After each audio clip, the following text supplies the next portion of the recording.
Madam Clerk, will you please call the roll? Kelly, Here. Cleveland, Bishop, Here. Brancatelli, Present. Conwell, Griffin, Here. Casey, Present. McCormick, Present. Mooney. Here. Mr. Chairman, you have a quorum. Thank you. This is February 8th, and we're calling to order Finance Committee, getting back to our Monday at 2 o'clock slot.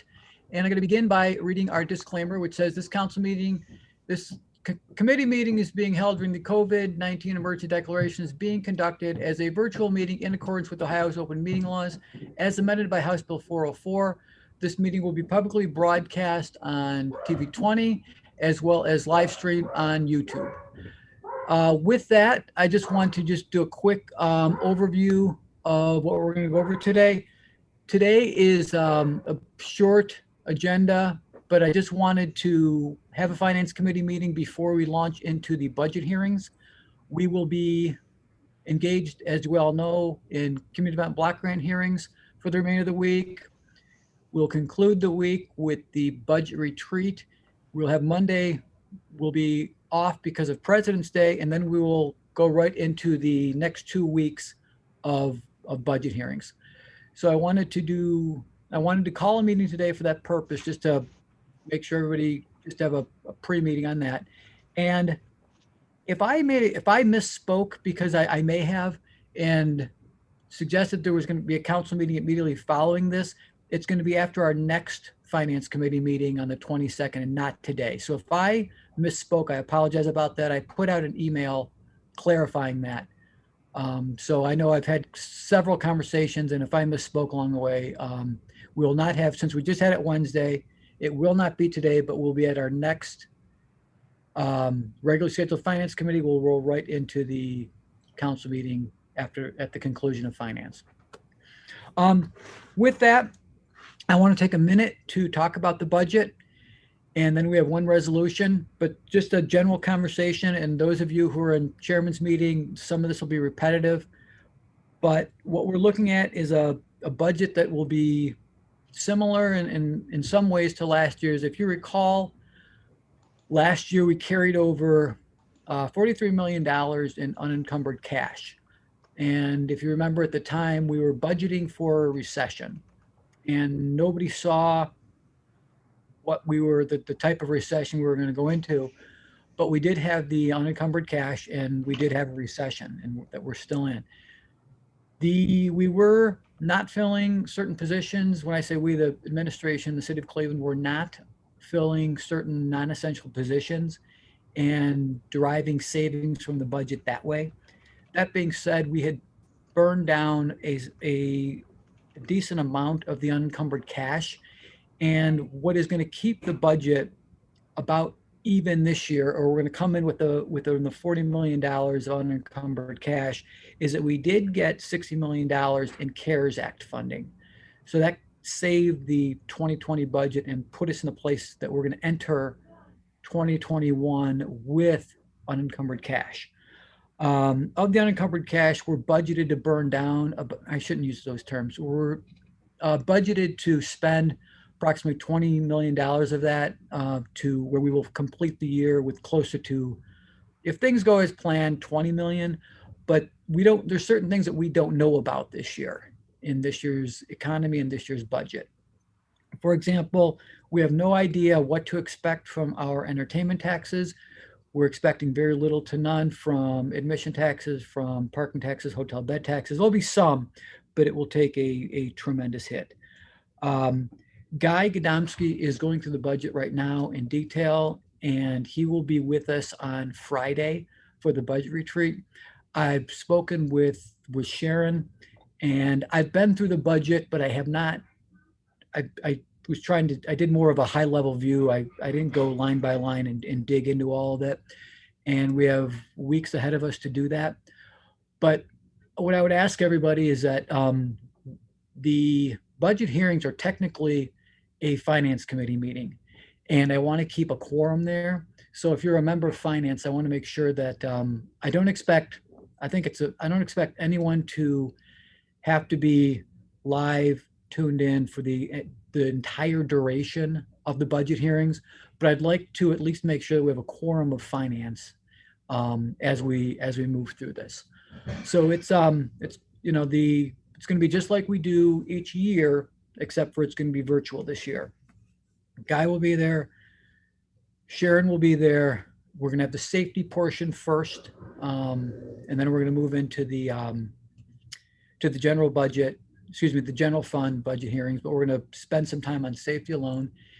And Darnell will be there. We're going to start talking about capital early and look at what the 2021 capital budget is going to look like, what projects are.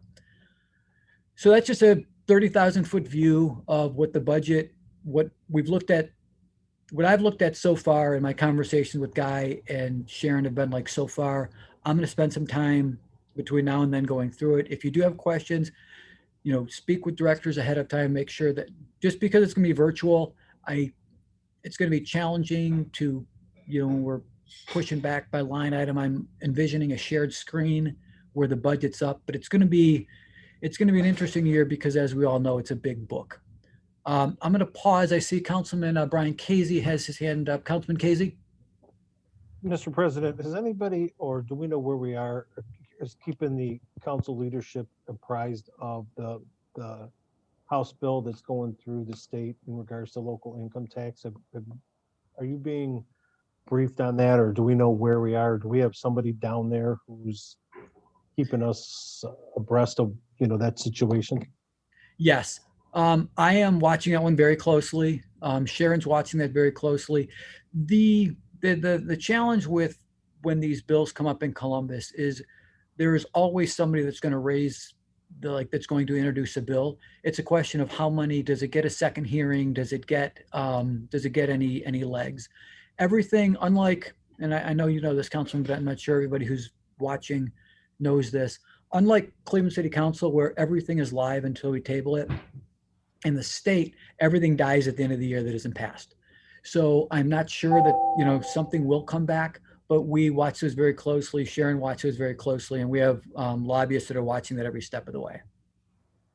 All right, I was just wondering, and it's a good thing that it tables itself at the end of the year, says now it has to start the process all over again of being introduced and everything like that. But I was just making sure that, you know, at least you or some of the leadership has their eyes on that in case it does get reintroduced or we run into that problem. Thank you.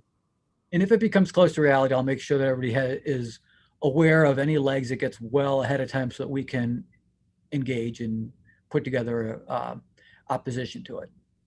So thank you, Councilman. Councilman Mike Polensek. Unmute, please. Can you hear me now? Yes, I can. Okay, Mr. Chairman, thank you, and to my honorable colleagues. With regard to CARES Act, is that the 60 million, is that in hand or is that a drawdown? I don't know. I will find out and let you know. I don't know offhand.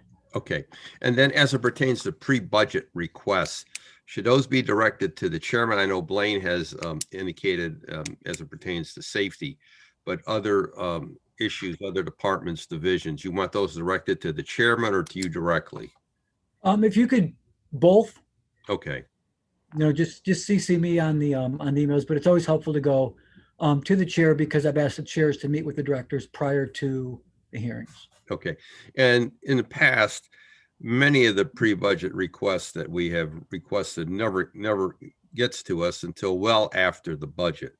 Do we have any assurances this time that we're going to try to get them? They're going to try to get them to us a little bit quicker?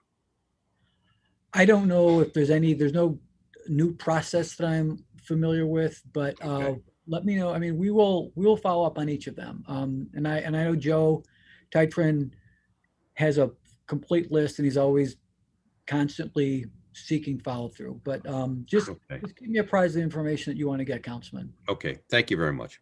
Thank you. Councilman Joe Jones. Thank you, Mr. President. Just for clarification, what's working its way through the state? I got the tail whip of that. What's actually happening? Every year there's an attack on our ability to collect and spend municipal income tax. So there is currently a bill. Right now, there's one that talks about it's about where you earn your income, and it comes up frequently. This just because of COVID, there's more people working at home, and much of our income comes from people that live out of the city of Cleveland but work in the city of Cleveland. This year, it's got extra legs because there are those that are pushing the agenda, but it has come up before. They call it a commuter tax, whatever they choose to call it, but the whole notion is seeking to relieve the tax burden of people that live in Cleveland but live somewhere else. So those come up, and we're watching those all very closely. Right. So do we, because it was just interesting. I know that they're doing quite a bit down there. How do we ascertain what they're doing, what's on the agenda? How does the council, how are we following, Mr. President? There's two ways. Within staff, that is a part of Steve Riss's job description, is to monitor that, and he gives me a list of anything that might affect Cleveland as they're introduced and as they're moving through council. And we have lobbyists down there that watch it as well and do the same thing and let me know who the sponsors are or what the real threat is of it getting passed. A lot of stuff gets introduced, but it's just an exercise in introduction. But we start watching when it's got a committee hearing, 2 committee hearings. Is it going to get passed out of the House and moved to the Senate? So we keep a very close eye on all those things as they affect the city of Cleveland. Okay, I see. And then lastly, Mr. Chairman, thank you for that. And then I have more questions, but I'll save that offline to talk to you about, just so we won't burn the time up we have here with my colleagues. The second issue is, and I don't know if it has gotten any legs down there, but I'd heard the talk after they passed Stand Your Ground. They're talking about now passing a new one where you can buy a gun and you don't have to worry about having a permit for carry conceal. I'm not familiar, but I'm not surprised. That's kind of what they do in Columbus. The only thing that surprised me about Stand Your Ground was the governor's reversal. That there's support for it in Columbus. If it's about guns, our General Assembly just seems to have a certain affection for those types of bills. So I don't know which one you're speaking of, but it doesn't surprise me, and I'll look into it. If you happen to know a House bill number or a Senate bill number, let me know. But I can have Steve and our lobbyists look into it right away.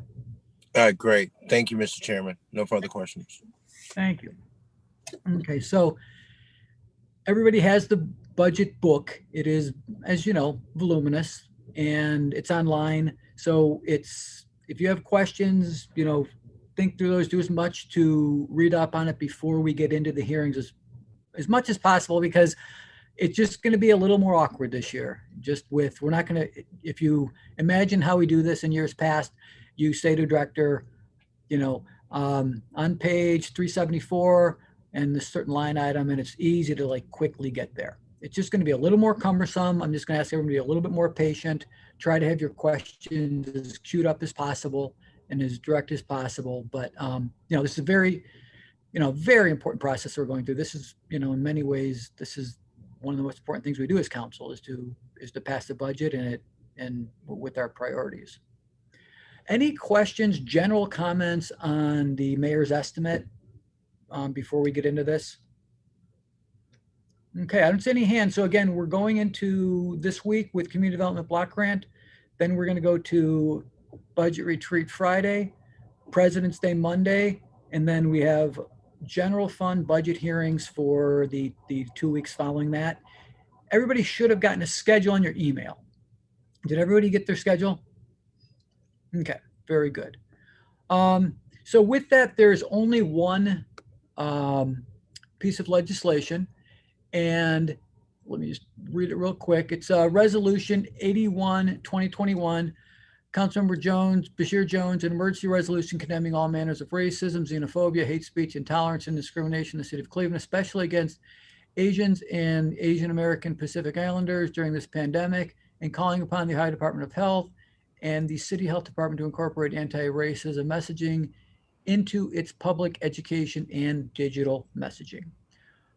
This has been put forth by Councilman Bashir Jones, and I believe it deals with, is Councilman Jones on the call? No. I believe the intent is to deal with the racism that has occurred.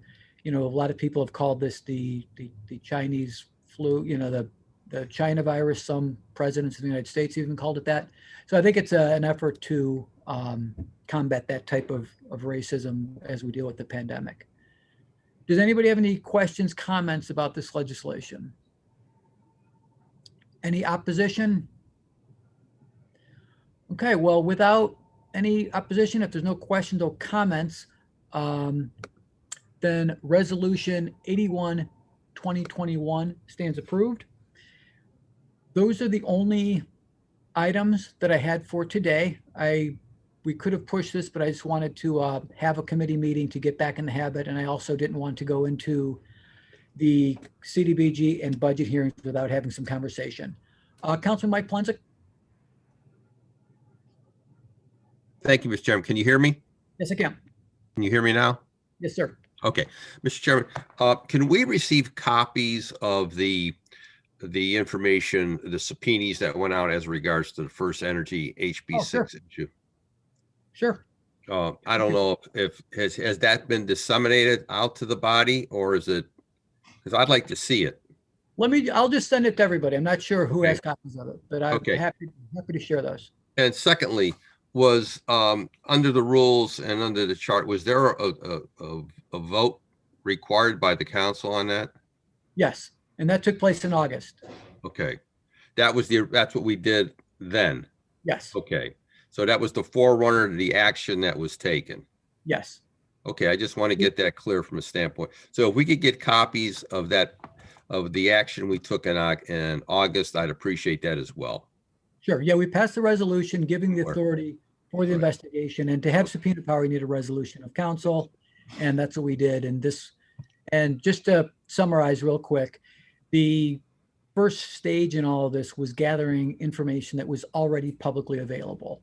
And that takes a long time because there's so many different organizations and, you know, dark money groups that are set up. And I can't say for sure that we got all of it, but I think we have most of it. So now we need to get to the next level, which is issuing the subpoenas. So I will get you and all of council members copies. Okay, do we have any indication at all from the administration? I'm assuming you've been talking to them as it pertains to potential legal action that the administration could be taking? Yes, the law department is looking at what the cause of action could be for the attacks on Cleveland Public Power directly. There's also the other issue of there's a pending lawsuit that we could join, but there are discovery questions if we just join a lawsuit as opposed to file our own. The decision is, does it make more sense for us to file our own because we have our own cause of action, or join an existing lawsuit? And law department's working on that currently and making that determination. And then we're going to stay on our track, which is just focused solely on dark money. Okay, well, I really hope the administration is considering legal action. It's very clear, it's all of us, the action that First Energy has taken for over the last 50 plus years to undercut Cleveland Public Power, to steal customers. I'm assuming that's why the mailers went out in our neighborhoods, especially the mailers that went out in my neighborhood, in attempt to move customers from CPP over to First Energy. So there's been a clandestine action by them for as long as we can recall, anyone can recall, as it pertains to their actions. So quite frankly, I'm hoping the administration will take whatever action necessary. They cannot let these people off the hook. This was a direct attack against Cleveland Public Power, this legislative body, and the people of Cleveland. So I hope that message is being driven home loud and clear. First Energy cannot be allowed to escape or skate on this issue. They got to be held accountable. That's the evil empire, and it's been the evil empire for as long as I can recall, and we cannot let them get off the hook. So I hope, again, in your discussions with the administration, that you drive that home. There's got to be accountability here. Thank you. Thank you, Councilman. I assure you, everything's being considered, just making sure that we make the smart move, make the right move for the city of Cleveland. Thank you. Councilman Kerry McCormick. Thank you, Mr. Chairman.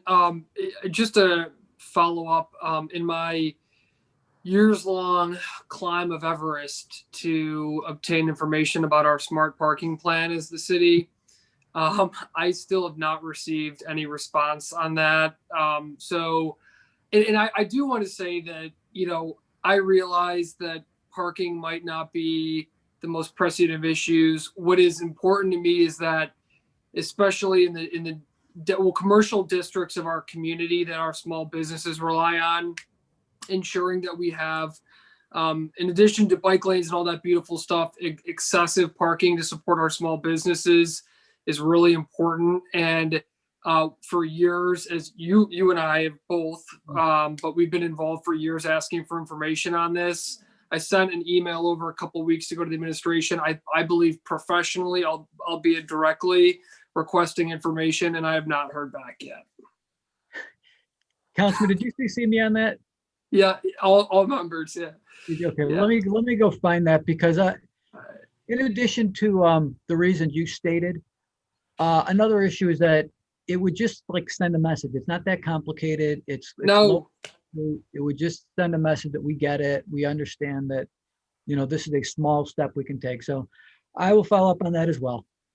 I appreciate that. And again, I agree. I think that the city doesn't even really need to do a ton. Excuse me.